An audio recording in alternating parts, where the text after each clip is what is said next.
Madara उचिहा की विस्तृत जीवनी। मदारा उचिहा नारुतो एनीमे और मांगा सीरीज के सबसे शक्तिशाली और रहस्यमयी किरदारों में से एक हैं। वे उचिहा कबीले के संस्थापक, कोनोहागाकुरे के सह संस्थापक और सबसे खतरनाक निंजा में से एक थे। उनका सपना दुनिया में शांति लाना था, लेकिन उनके तरीके और विचार विवादास्पद थे। मदारा उचिहा कबीला। उचिहा कबीला उचिहा कबीले का नेता, कोनोहा का सह संस्थापक, गांव सबसे अच्छे दोस्त हाशिरामा सेंजू, सबसे बड़े दुश्मन तोबिरामा Senju, Naruto उजुमाकी, Sasuke उचिहा।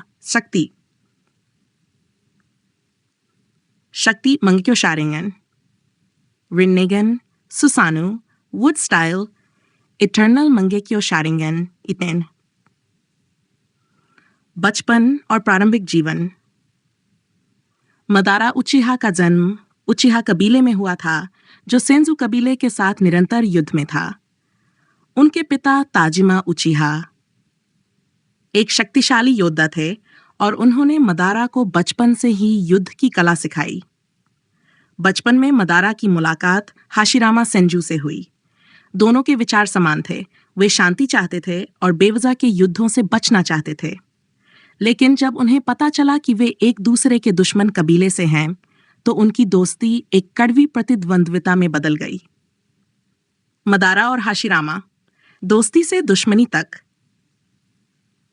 Madara and Hashiramas. Madara और हाशिरामा ने एक साथ मिलकर शांति स्थापित करने का सपना देखा।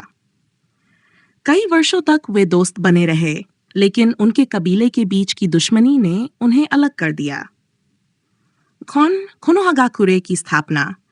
कई सालों तक युद्ध करने के बाद मदारा और हाशिरामा ने लीफ विलेज की स्थापना की। हाशिरामा को पहले होकागे के रूप में चुना गया, जिससे मदारा असंतुष्ट हो गए। उन्हें लगा कि उचिहा कबीले को अनदेखा किया जा रहा है और उन्होंने हाशिरामा का विरोध किया। मदारा बनाम हाशिरामा। घाटी की लड़ाई, battle at the valley of the end. Madara ने 9 पूंस फॉक्स को नियंत्रित कर हाशिरामा से युद्ध किया। ये लड़ाई वैली ऑफ द एंड में हुई और बेहद विनाशकारी थी। हाशिरामा ने मदारा को हरा दिया और ऐसा लगा कि वह मारा गया है, लेकिन मदारा जीवित बच निकला। मदारा की वापसी और अंधेरे में योजना। मदारा ने अपनी मौत को नकली साबित किया और छिपकर इटर्नल मंगेक्यो शारिंगन और बाद में रिन्नेगन को प्राप्त करने पर काम किया। 1. उचिहा कबीले के विनाश की भविष्यवाणी। मदारा ने भविष्यवाणी की कि उचिहा कबीले को एक दिन कोनोहा नष्ट कर देगा। उनकी यह भविष्यवाणी सही साबित हुई जब तोबिरामा सेंजू ने उचिहा कबीले को अलग थलग कर दिया। बाद में इटाची उचिहा ने उचिहा कबीले को खत्म कर दिया। अबिटो उचिहा को प्रशिक्षित करना। मदारा ने उचिहा को अपनी योजनाओं में शामिल किया और उसे मदारा बनने के लिए तैयार किया। उन्होंने मून आई प्लान बनाया, जिससे पूरी दुनिया को अपने अधीन करना चाहते थे। 4. शिनोबी विश्व युद्ध और मदारा की शक्ति वॉर एंड मैडरास पावर। पुनर्जीवन। कबुबुतो याकुशी ने एडो टेंसे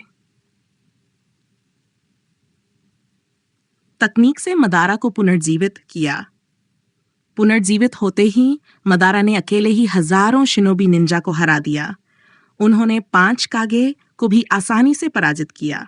रिन्नेगन और 10 टेल्स जिनचूरिकी। मदारा ने रिन्नेगन प्राप्त कर लिया और खुद को 10 टेल्स जिनचूरिकी बना लिया। इससे उसकी शक्ति अद्वितीय हो गई और वह लगभग अजेय हो गया। मदारा बनाम नारुतो और सासुके। मदारा ने अकेले ही निंजा एलायंस को ध्वस्त कर दिया, लेकिन नारुतो और सासुके ने उनके खिलाफ मिलकर लड़ाई की। अंत में कागुया ओत्सुत्सुकी की पुनरुत्थान योजना के कारण जेत्सु ने मदारा को धोखा दिया। 6. मृत्यु, डेथ एंड लेगेसी। जेत्सु ने मदारा के शरीर का उपयोग कर कागुया ओत्सुत्सुकी को पुनर्जीवित किया। मदारा की मृत्यु हो गई, लेकिन अपनी अंतिम सांस में उन्होंने समझ लिया कि शांति लाने का उनका तरीका गलत था। मरते समय उन्होंने हाशिरामा सेन को स्वीकार किया और अपनी गलतियों को स्वीकार किया। लास्ट जैन मदारा उचिहा से सीखने योग्य बातें। फ्रेंड, दृढ़ संकल्प और शक्ति। मदारा हमेशा अपने लक्ष्य के प्रति अडिग रहे। रणनीति और बुद्धिमत्ता। वे एक महान रणनीतिकार और नेता थे। थ्रय गलत रास्ते से बचना। उन्होंने शांति लाने की कोशिश की, लेकिन उनका तरीका गलत था। दोस्ती और दुश्मनी। हाशिरामा के साथ उनकी कहानी सच्ची दोस्ती और गलतफहमियों का उदाहरण है। निष्कर्ष, मदारा उचिहा नारुतो यूनिवर्स के सबसे ताकतवर और करिश्माई किरदारों में से एक हैं। वे एक ऐसे योद्धा थे जो अपने कबीले और अपनी विचारधारा के लिए अंत तक लड़ते रहे। हालांकि उनके विचार और तरीके गलत थे, लेकिन उनकी ताकत, नेतृत्व और रणनीति नारुतो फैंस को प्रेरित करती है।